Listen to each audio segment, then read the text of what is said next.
Deísmo. Admite um Deus criador, que o mundo criado, ao mundo criado foi precedido de um criador, que é uma ideia mais ou menos lógica, né? A ideia metafísica. Então, uma ideia, o que é metafísica? A busca das causas primárias. Qual é a causa primária das causas primárias? Existia uma causa primária. Por que isso é lógico? A gente supor. Deus é uma dedução lógica, um fenômeno. A matéria e o tempo são dois elementos que apontam para Deus. Houve um momento que a matéria não existia, quando é que a matéria passa a existir, e o que havia antes dessa matéria existir. O tempo também. Houve um momento que o tempo passou a existir, e então havia um momento anterior ao tempo. Esse é o momento anterior ao tempo, anterior à matéria, obviamente, qualquer nome que você der a isso será sinônimo de Deus no sentido de Deus criador. Aí se diz, por exemplo, que as religiões do Oriente, como o taoísmo, não tem um Deus, não cultuam Deus. O taoísmo é tipicamente deísta. Por que ele é tipicamente deísta? Porque ele diz que as forças que governam o nosso mundo, ou seja, as forças interferentes, são yin e yang. São as forças opostas que governam o nosso mundo, por isso que nós temos todos os problemas e tal, porque o yin vem de um lado, o yang vem do outro, e essas são as forças governantes. Tem várias religiões animistas e tal, também que falam em forças intermediárias. Nós acreditamos, mesmo no Ocidente, nós acreditamos muito em forças intermediárias, até do anjo da guarda, por exemplo. Né? Então, as forças sobrenaturais. A religião mitológica greco-romana, ela basicamente ela trabalhava muito com essas forças intermediárias, os deuses, Deus Mercúrio, deusa Diana e tal, que eram forças interferentes, eram forças que interferiam, você podia fazer um pedido, pediam a intercessão, pediam um pedido, né? E aí elas iam interferir. Mas Deus criador não, a filosofia greco-romana era basicamente deísta, ou seja, há um criador, sim, há uma força, o Heráclito vai falar do logos de Deus, né, do logos que viria dessa, logos do universo, ou do logos que viria dessa força criadora, mas que ela não seria interferente. A maior parte dos filósofos greco-romanos não admite Deus como uma força que interfere. Bom, aí você vai ter o teísmo. O teísmo, que é marcadamente judaico-cristão, né? O Deus do Antigo Testamento, as chamadas religiões abraâmicas, né? Abraão vai ser uma figura que ele é ao mesmo tempo criador, o próprio Gênesis define, mas é extremamente interferente. No Antigo Testamento ele é extremamente interferente. Deus do Antigo Testamento ele não é um Deus colérico, é um Deus que tem ira, e que faz acontecer. Vou fazer isso, vou mandar uma chuva, vou mandar tempestade, vou mandar uma inundação, porque aí vai ter a Arca de Noé, porque mandei inundar para salvar só um de cada espécie, enfim. É um Deus basicamente interferente e que o cristianismo vai herdar do judaísmo, isso vai herdar, e o islamismo, então, mais ainda, né? Vai criar um Deus ao ponto de Al-Ghazali, que é o filósofo que vai criar a tradição wahhabista, que hoje é majoritária entre os sunitas, entre os muçulmanos sunitas, ele vai dizer que Deus faz tudo acontecer o tempo todo. Houve filósofos no cristianismo, teólogos, que tentaram emplacar essa tese, felizmente não emplacaram, porque era uma tese muito reducionista, muito, você não tem que fazer nada, né? Se Deus faz tudo acontecer o tempo todo. E houve uma posição intermediária, que é a posição prevalecente, que foi defendida por ninguém menos que Rousseau. E Rousseau tem uma questão em que ele debate, porque ele tinha Voltaire, que era deísta, Voltaire era um típico deísta,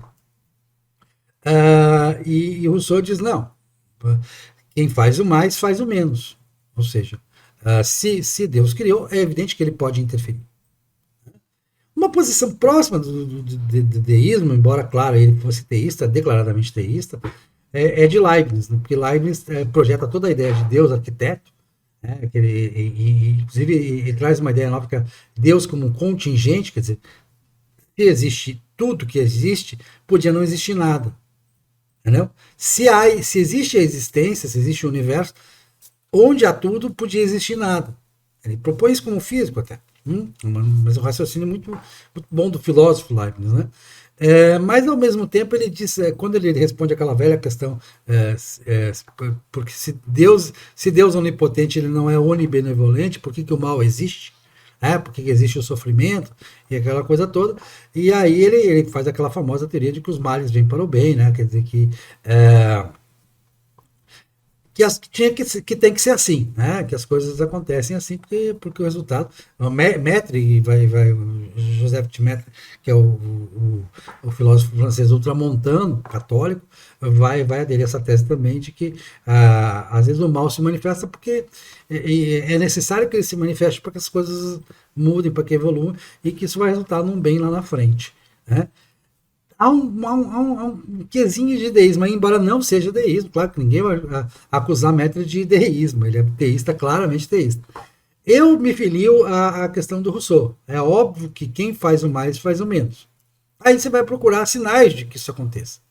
Aí o deísta não vai achar, porque na verdade você não vai comprovar milagres e coisa e tal.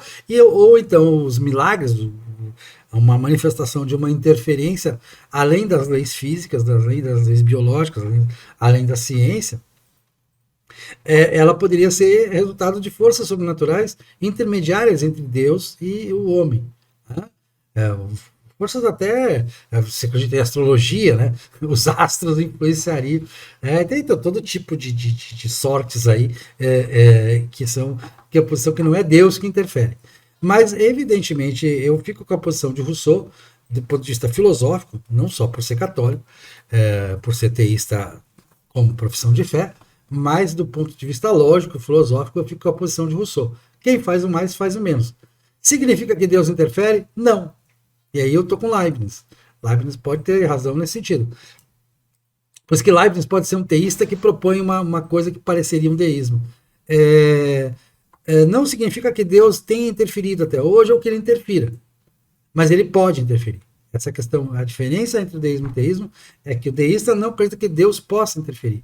E o teísta acredita que Deus pode interferir. Essa força criadora, desse nome que der, eu sempre brinco com os ateus, que os ateus chamam isso de acaso, ou chamam de Big Bang, e o próprio Stephen Hawking, que é um ateu militante praticamente, o físico, né?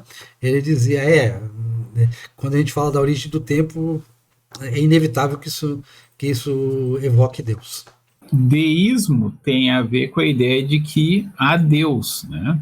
Ou deuses, né? Mas deuses já foge um pouco do deísmo, né? Porque a ideia, ela não é assim tão antiga. Os deuses são claramente interferentes. E a própria cultura greco-romana, na mitologia, eles interferem na sua vida. Então, não é uma ideia não deísta. A ideia de deísmo, ela está muito ligada a um só, né? E não necessariamente criador de tudo, né? Uma das primeiras ideias deístas que se reconhece é o demiurgo do Platão, né? Que ele não é um Deus criador de tudo. Ele pega a matéria que já existe e pega as ideias que já existem e forma o mundo material, né? Tem também o Theos, que é Deus, né? Do Aristóteles, que é o primeiro motor que tudo move, mas ele próprio não se move. É o primeiro motor imóvel. O cristianismo vai pegar o Deus judaico e vai misturar com essas ideias, digamos assim, meio metafísicas ou racionalistas, no caso do Platão, pré-figuração do racionalismo, né? E fazer uma criação helenística, né? O ambiente do cristianismo, que é onde vai se desenvolver ao extremo a discussão do deísmo e do teísmo, é uma criação helenística, é a fusão da tradição judaica, que era de um deus que era o deus deles, que morava lá na montanha, que tinha sua esposa, inclusive depois some a esposa.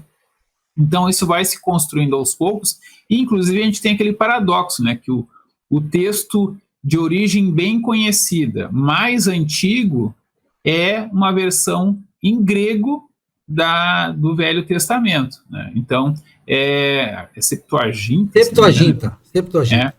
Ele parte da ideia de que Alexandre o Grande teria reunido em Alexandria 70 sábios judeus que teriam reescrito a Torá, né, que é o Antigo Testamento, a base do Antigo Testamento, em grego. E aí, até se eram 70, se não era 70, de onde é que veio a ideia de 70, isso é muito debatido. Mas a ideia não há nenhuma indicação histórica de que tenha existido realmente os 70. De que Alexandre tenha feito isso. O que eu estou dizendo? que é debatido, não há uma certeza de quantos foram. Aí de onde é que eles tiraram 70? Tem diversas explicações que tentam mostrar de onde surgiu a ideia de que eram 70. Ela é bem complicada, bem complexa, há uma sobreposição de teorias. É isso que eu estou tentando dizer. Então, a ideia de Deus, né, ela é uma criação que une a ideia de um Deus único, que é uma coisa relativamente típica do judaísmo. Também teve lá um momento de monoteísmo, entre aspas, lá no Egito com o deus Atom, se não me engano, né? Mas que foi uma coisa não popular, foi uma ideia maluca lá de uma cúpula, de um faraó. A ideia de um Deus único ela é muito marcada como a ideia do povo judeu, que inclusive vai levar eles a muitos problemas, porque como eles diziam que o único de verdade era o deles, né, eles não conseguiram entrar, se integrar no tragam seus deuses dos romanos, né, do panteão romano. O mesmo problema vai acontecer também com os cristãos, só que eles vão ganhar a briga, né? Não, só que os romanos deram liberdade de culto aos judeus sempre. Sempre deram liberdade de culto. Não significa liberdade de expressão política. Vai ter uma briga política de Roma contra a Judéia, contra o Simão Bar Kokhba, mas a liberdade de culto em Roma dos judeus era permitida. Tu não está entendendo. Os judeus é que não aceitavam os deuses romanos. E isso vai levar a problemas políticos, militares também. E, claro, os judeus vão perder eles. Vão ser 2 vezes, se não me engano, vai ter rebeliões graves. Na segunda, ocorre, então, o fim da identidade política separada dos judeus. Mas o cristianismo, isso é anos 70 depois de Cristo, se não me engano, que tem a segunda revolta e acaba com os territórios judeus. O cristianismo ele vai se afirmar mais tarde, né? Ele vai ter um período em que ele será também muito perseguido, porque ele tinha o mesmo problema. Ele não reconhecia os deuses romanos, né? Não era que os romanos não aceitariam Jesus como um deus lá no panteão mas romano. a perseguição aos primeiros cristãos é muito mais mito do que fato. Eu esclareço isso num vídeo aqui do canal. É muito mais mito do que fato. Sim, mas o que eu estou tentando dizer? Estou tentando dizer que o problema não é que os romanos perseguissem ou não aceitassem os cristãos. Eram os cristãos que não aceitavam o panteão romano. Entendeu? Estamos de acordo? Com certeza estamos de acordo. Estamos de acordo, e Constantino vai resolver isso com uma facilidade. E aí eu até brinquei, olha, os judeus nessa intolerância se deram mal. Os cristãos, um pouco se deram mal, tu até vai questionar que não foi assim tão grande a perseguição, né? Tu não, a historiografia, né? Mas a brincadeira aqui é que os cristãos ganharam, os cristãos dominaram o Império Romano, se tornou a religião oficial, acho que com o Teodósio, né, que começou a colocar, inclusive, feriados cristãos no calendário romano. Mas, enfim, a ideia de um Deus criador de tudo, de quase tudo, do mundo físico, né, é basicamente o que está na base do deísmo, né? Ele interfere, ele não interfere. Uma das consequências de tu tornar ele super, ultra, hiper, mega tudo, é que lá pelas tantas não faz sentido ele interferir. Porque se ele é tão poderoso e ele criou tudo, por que ele ia ficar fazendo remendos? Aí esse é o problema de ele interfere ou não interfere. Se ele é tão perfeito, ele fez tudo perfeito de uma vez só. Ele não fica remendando a sua criação. Aí essa briga quase assim. Do Leibniz, né? Leibniz diz exatamente isso, né? Que o que é visto como mal, na verdade, é um bem, mas você está vendo de outra forma. E que ele já fez tudo de uma vez só, ou seja, ele escolheu o melhor dos mundos possíveis em um átimo, né? Se poderia dizer até que ele faz isso fora do tempo. O tempo é uma das criações que Deus faz. Aí depende do quanto tu tem capacidade de abstrair, e o grande problema do teísmo e do deísmo é que eles ainda têm um pé numa ideia de um sujeito que tem todas essas características que, no final das contas, são incompatíveis com a ideia que nós temos de sujeito a partir do sujeito humano, que é alguém que vive no tempo, que tem uma certa finitude, que é sujeito a limitações físicas, é sujeito à morte, né? Tudo isso foi, em várias tradições de vários deuses, ou de um deus só, foi sendo retirado do homem. Então, se pode fazer o caminho oposto. Como é que se cria a noção de Deus, ou de deuses? Primeiro de deuses e depois de Deus, de um Deus absoluto. Pega um ser humano, vê uma limitação no ser humano.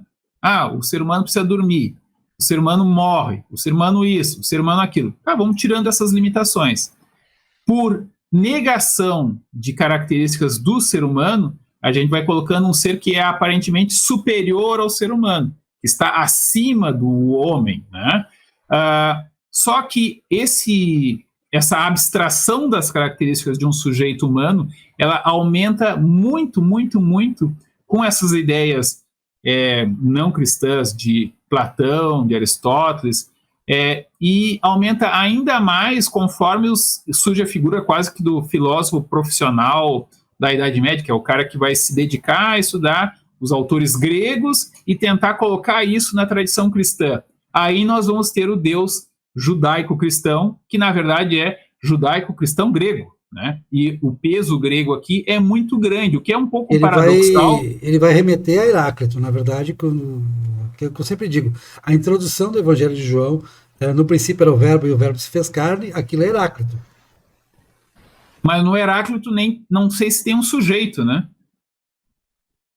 Não fica claro se tem um sujeito, fica claro que existe o Logos de Deus, né? Que existe o Logos. É isso que eu estou tentando chamar o Logos, a atenção. A inteligência que criou isso tudo.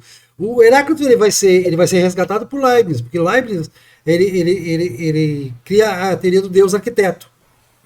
Que é exatamente o melhor dos mundos possíveis, né? Ele cria essa teoria, o Leibniz, que é bastante. O Leibniz foi um grande leitor de grego, né? Foi o primeiro idioma que ele aprendeu, foi grego, para poder ler grego. Quando ele era criança, ainda ele procura aprender latim e grego.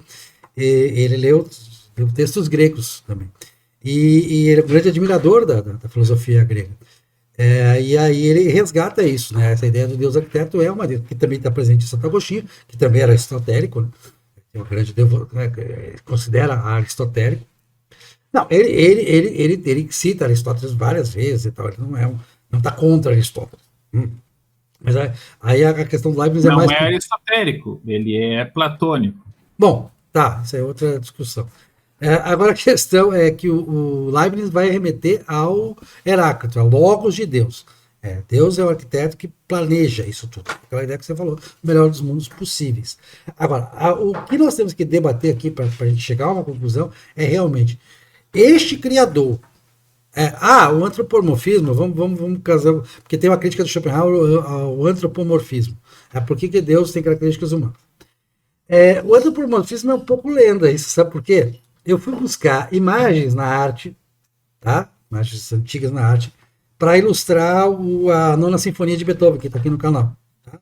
Porque a Nona Sinfonia tem várias menções a Deus. Várias e várias menções a Deus.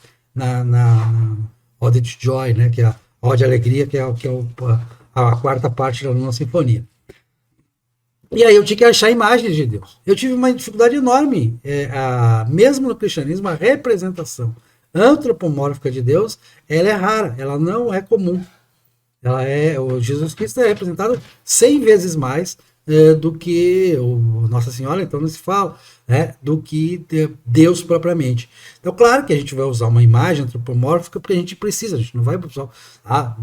Tudo bem, você pode botar uma foto do Big Bang e dizer que é Deus, tá tudo certo, não tem problema nenhum, não há uma. Pelo contrário, né? Não há uma incongruência entre você botar uma foto do Big Bang, lá da representação artística do Big Bang, da representação do Big Bang, e dizer, bom, aqui Deus, tá, beleza, não há nenhum problema com o teísmo.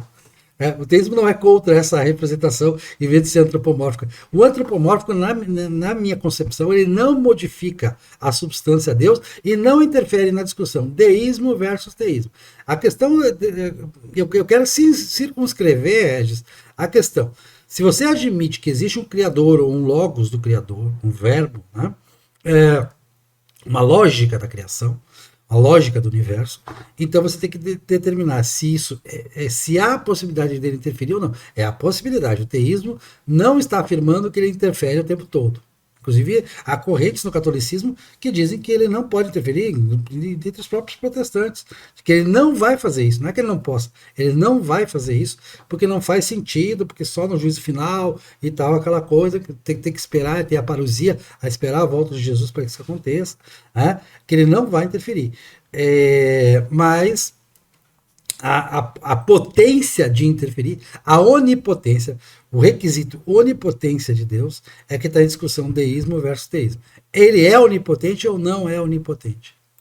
O deísmo e o teísmo também, eles ficam oscilando, mas eles têm esse pé na antropomorfismo.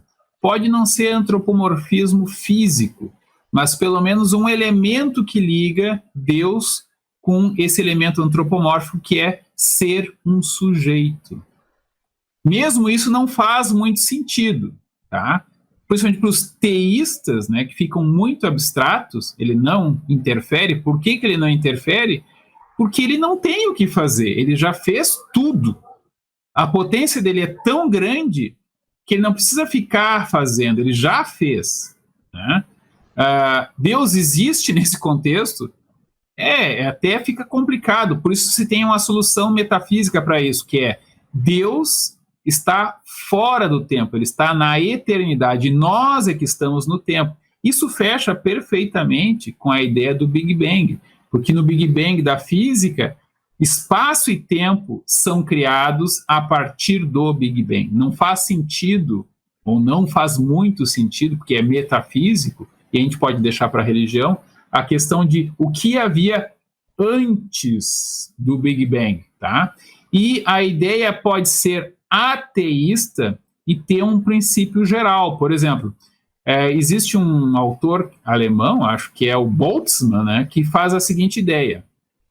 Imagina que o universo é grande o bastante para partículas se misturar aleatoriamente e eles podem produzir, por uma coincidência extremamente improvável, mas o universo pode ser grande o bastante para produzi-la, um cérebro humano perfeito, com todas as memórias. Então tu pensa que tu existe há 52 anos, ou eu penso que existo há 52 anos, e eu posso ter sido criado há poucos instantes, com todas essas ideias de que inclusive estou no meio desta gravação, né? Mas existe um criador aqui? Não, são partículas ao acaso se combinando. É o cérebro de Boltzmann, tá? Isso é uma ideia teísta. Olha, existe um princípio aqui, é um mar de partículas, de possibilidades que se combinam aleatoriamente e que podem, o universo sendo suficientemente grande, produzir pode produzir a ti, pode produzir a mim e a ti, por coincidência, e destruir também logo em seguida, né? É um átomo de combinação aleatória de partículas, poderia provocar um cérebro, criar do nada, por acaso, ou produzir, inclusive, várias vezes, o meu cérebro com todas as minhas memórias e a minha impressão de que eu estou vivendo este instante. Na verdade, eu não existia quando eu comecei essa conversa. Eu fui criado com a lembrança de que estou no meio dessa conversa, que tive todos os meus 52 anos. Tudo isso foi combinado aleatoriamente e produziu a mim. Essa não é uma ideia teísta nem deísta, ela é uma ideia realmente ateísta, mas que pressupõe um princípio. A gente vai chamar esse mar de partículas aleatoriamente de Deus? Não. Por que a gente não vai chamar? Porque não é um sujeito. Então, deísmo e teísmo têm esse pé no antropomorfismo, por mais que não seja um velho barbudo. Nota que, inclusive, a ideia do velho barbudo que o Michelangelo vai utilizar lá na Capela Sistina é uma ideia bem posterior, muito criticável dentro do próprio cristianismo católico, né? Porque se pegar a origem judaica do Velho Testamento, não há uma imagem de Deus, ela é inclusive fortemente vedada. É até no descolamento do cristianismo em relação ao judaísmo que vai haver, então, a proliferação de imagens, né? Muita coisa que a gente associa, às vezes, com o cristianismo, até com o judaísmo, são fenômenos recentes, né? Como, por exemplo, a própria questão dos, místicos, né? Tem um outro termo que é para os judeus, que agora está me escapando, que é do século XIX. Vamos voltar ao tal, que o tal é interessante para a gente definir. O tal, ele é incognoscível. E eu gosto muito dessa definição do incognoscível, porque ela me remete ao quê? Esqueça o Big Bang. Pense hoje, nesse momento atual. Nós temos o universo é observável. A NASA tem seus telescópios, tem seus satélites lá que observam o universo. Ele está em expansão, a gente sabe que ele está em expansão, isso já foi medido, tá? Sabe que ele tem nebulosas, que tem buracos negros, tem tudo isso a gente conhece sobre o universo. Pode ser que existam outros universos, matéria escura e tal, mas isso está tudo, como Leibniz já dizia, está tudo dentro do contínuo do universo. O universo é tudo, inclusive aquilo que a gente não conhece, que não observa. Mas existe um espaço para além do universo. Se o universo está se expandindo, ele está se expandindo dentro de um espaço.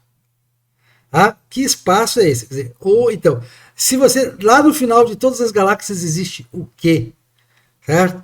Então você também entra no campo do incognoscível. Isso é incognoscível, isso não é alcançável pela metafísica, pelo raciocínio metafísico.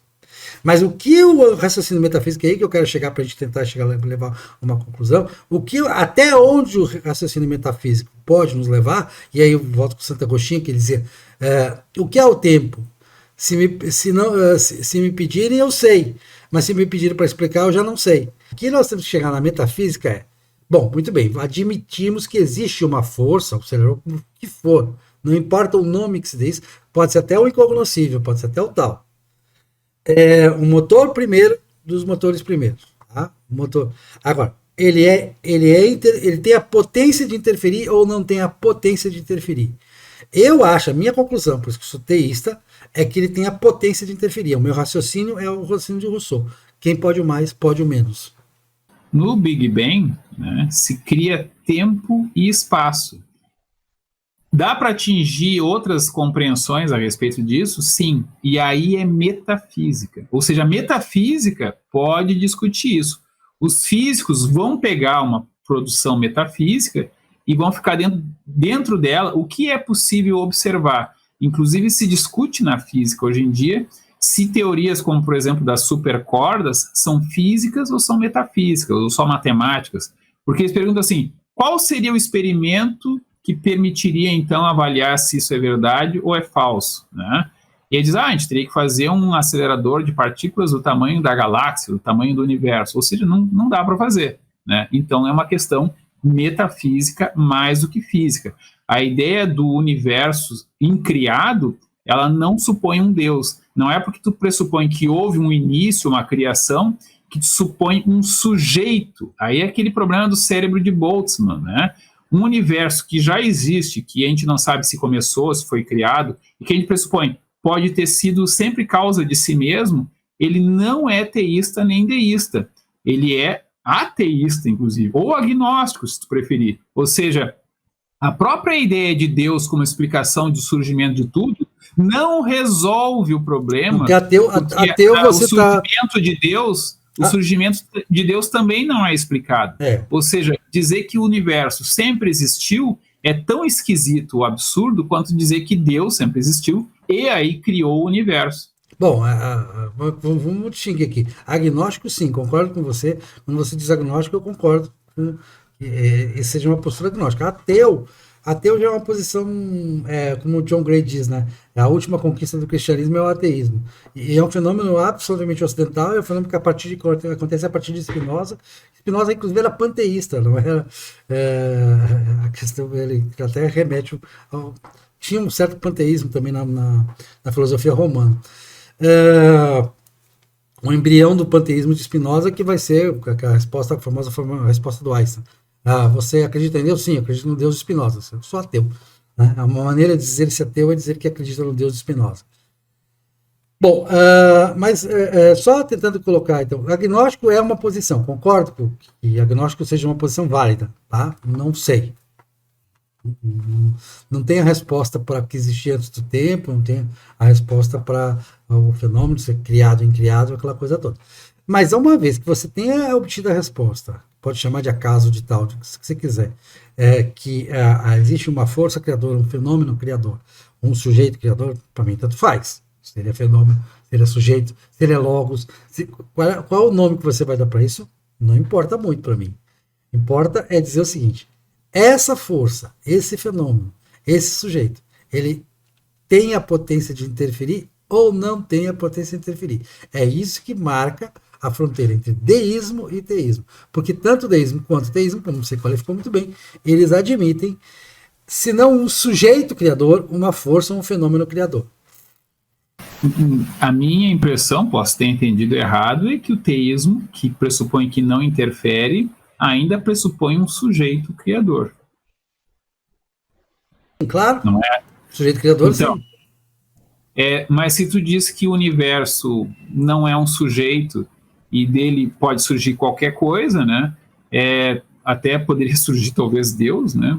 Aí fica problemático, porque esse Deus teria a capacidade de criar alguma coisa maior do que esse substrato no qual ele existe. Mas deixa eu completar aqui. Sim. A ideia básica é que quando tu tem uma ideia muito abstrata e que inclusive é quase que uma evolução por abstração da ideia do Deus do alto da montanha, que tem uma esposa, inclusive, para o demiurgo misturado com o primeiro motor que não se move, faz um caldo aqui helenístico, né, que vai dar então no cristianismo, no Deus judaico-cristão, né, o Deus criador, o Deus pai, né, essa figura vai ficando cada vez mais abstrata, porque ele vira objeto de longa discussão de filósofos profissionais, né? E essas pessoas, os filósofos profissionais, eles vão ficando com uma ideia cada vez mais abstrata. Chega ao deísmo, não para ali, vai até o teísmo. Por que vai do deísmo para o teísmo? Porque o Deus que pode interferir, pode ouvir as minhas orações e pode mudar o mundo, né? Ele ainda é um sujeito que não apenas eu me volto para ele, mas ele pode interferir no mundo. O pode mais, pode menos. Ele pode criar tudo, ele pode mexer e futricar, pode remendar a criação dele. Mas a ideia ficou tão abstrata e tão perfeita que não faz mais sentido lá pelas tantas para os filósofos, né? A ideia de que o Deus fique interferindo, porque a ideia é a seguinte: se a gente definiu como um ser todo-poderoso, e dentre esse todo-poderoso ele é onisciente, né?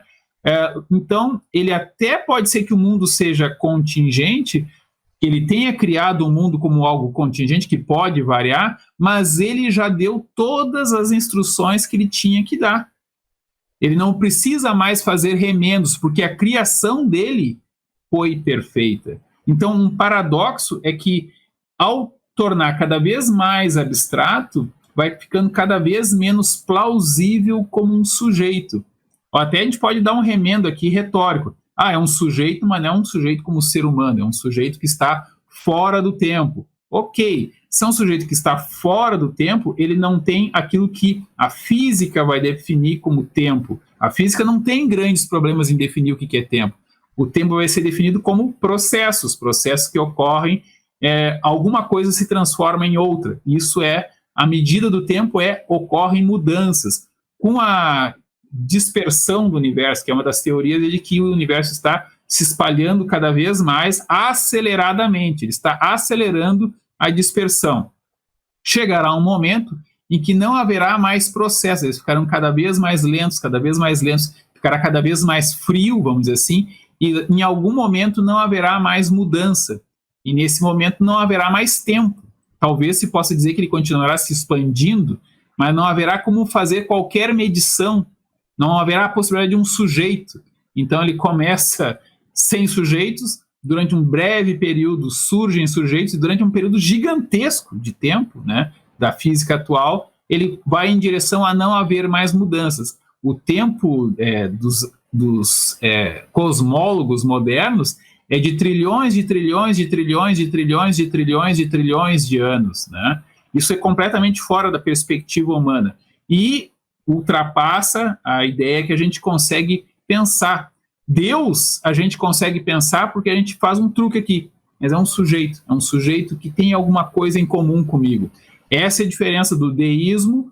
O teísmo fica nessa fronteira, talvez o teísmo não faça sentido, porque ele, lá pelas tantas, um teísmo muito coerente ele vai negar a ideia de que seja um sujeito. E aí se nega a ideia de que é um sujeito, o universo incriado é a mesma coisa. Um Deus, ou um Theos tão super poderoso que não é nem um sujeito, porque ser sujeito é uma limitação, ele no final das contas não é um Deus nem um Theos, ele não é um sujeito, não é alguém que criou o mundo. Eu acho que sim, sabe por quê? Eu vou remeter uma fórmula que qualquer cristão comum usa, qualquer cristão não letrado usa. O letrado também, lógico. Que não há necessário nenhum raciocínio intelectual sofisticado, com uma fórmula que o cristão reformado usa, que o cristão católico usa, que o cristão ortodoxo usa. E que eu ouço muito das pessoas simples. Para Deus nada é impossível. Isso é uma fórmula absolutamente teísta. Que vem cuidar com o Rousseau, quem pode mais, pode menos. Óbvio que se a força, o sujeito criador do universo, ou não o sujeito criador do universo, e parece que nesse raciocínio tanto faz, para ele, nada é impossível. Isso já foi objeto de debate dos filósofos, né? Então, Deus pode criar uma pedra tão grande que ele não possa carregar? Não, então há coisas que Deus não pode fazer, coisas absurdas, né? Coisas que entram em contradição, porque ele é, inclusive, o Logos, né? Então, na ideia cristã, incorpora uma coisa que é impessoal, que é o Logos, e transforma numa característica essencial do intelecto perfeito de Deus. Heráclito era muito fragmentário. O que nós sabemos de Heráclito é muito fragmentário para a gente ter a ideia completa do que Heráclito quis dizer. Mas não me parece que o Logos dele seja incompatível com Deus pessoal, Deus sujeito. Não é incompatível. É mais provável que Heráclito fosse um deísta, que ele não, entendeu? Tudo bem. Que ele não ficasse como sujeito, tudo bem. Mas não é incompatível o que restou de Heráclito para a gente analisar com a ideia teísta. Então, o que sobrou de Heráclito, ou de Parmênides, ou de qualquer pré-socrático, que pode inclusive ser posterior a Sócrates? O que foi citado pelos autores que a igreja ou os muçulmanos, enfim, alguém achou que valia a pena copiar e recopiar? Esses caras são Platão, Aristóteles, né? Essas tradições sobraram. O que eles citaram de Parmênides, principalmente o Platão vai citar muito Parmênides, né? As citações diretas ou indiretas que o Platão faz de obras de Parmênides é o que sobra como fragmento para nós. Eu não sei bem qual é o caminho do Heráclito. Citação de quem que vai dar os fragmentos da obra de Heráclito. Mas a ideia é que a ideia geral entre os gregos era de que existia deuses bem humanos, bem antropomórficos, tá? E haviam princípios gerais que não eram sujeitos, tá? Então, o Logos não é um sujeito. Quando é que o Logos vai entrar dentro de um sujeito na tradição judaica cristã? Quando, nessa mistura aqui, nesse amálgama das tradições judaica, grega, romana, né, e cristã, né, se faz com que o intelecto de Deus passa a ser a referência para o Logos. Deus é a fonte do Logos, de certa maneira. É uma característica intrínseca de Deus. A mente perfeita de Deus deu, então, uma espécie de sujeito para esta inteligibilidade que, nos gregos, era mais ou menos indeterminada. Por paradoxal que seja, ou seja, aquele pessoal que botava Deus até para sono, para o sonho, para a inveja, para isso, para aquilo, eles tinham uma ideia mais abstrata do caos, do inferno. Eram lugares, não eram sujeitos, né? Não eram monstros. Até tem a ideia dos primeiros deuses, que são os titãs, né? Depois da segunda geração e tal, mas esses deuses mais primordiais são mais abstratos do que os Zeus, por exemplo, né? Mas ainda assim havia elementos que não eram sujeitos, como, por exemplo, o Logos. O Logos não era um sujeito, não era o Deus da razão ou alguma coisa assim. Essa ideia do Deus da razão vai ser uma criação judaico-cristã grega, um fenômeno helenístico. Se pegou o Logos dos gregos e se transformou na mente perfeita de Deus. Só que esse processo continuou, e aí o Deus virou do deísmo, que ele interfere, ele ouve, interfere, ele manda seu filho, ele se arrepende, ele manda destruir lá Sodoma e Gomorra, isso é mais ou menos alegórico. Essa compreensão de que aquilo tudo era uma forma alegórica acaba levando a uma formulação cada vez mais refinada, na qual vai sobrando cada vez menos espaço para a ideia de um sujeito. O Deus que não pode interferir, por que ele não pode interferir? Não é que ele não possa interferir, é que não faz sentido ele interferir, porque ele é tão perfeito, tão perfeito, tão perfeito, que a obra dele não precisa de remendos. E aí se questiona, o que sobrou de um sujeito? O surgimento dessa noção é calcada num sujeito, mas ela evoluiu ou foi variando de tal maneira que não deixou mais espaço para um sujeito. E a gente acaba muito próximo de uma ideia que se aproxima de um universo que sempre existiu e que não é um sujeito. Esse universo, pensado pelo Boltzmann, para pensar o cérebro de Boltzmann, é uma coisa que tem coisas aleatórias acontecendo o tempo todo, ele não precisa de uma explicação de início e fim, e ele, inclusive, pode criar um cérebro humano com todas as experiências, fantasias, medos, sonhos, em um instante, por mero acaso.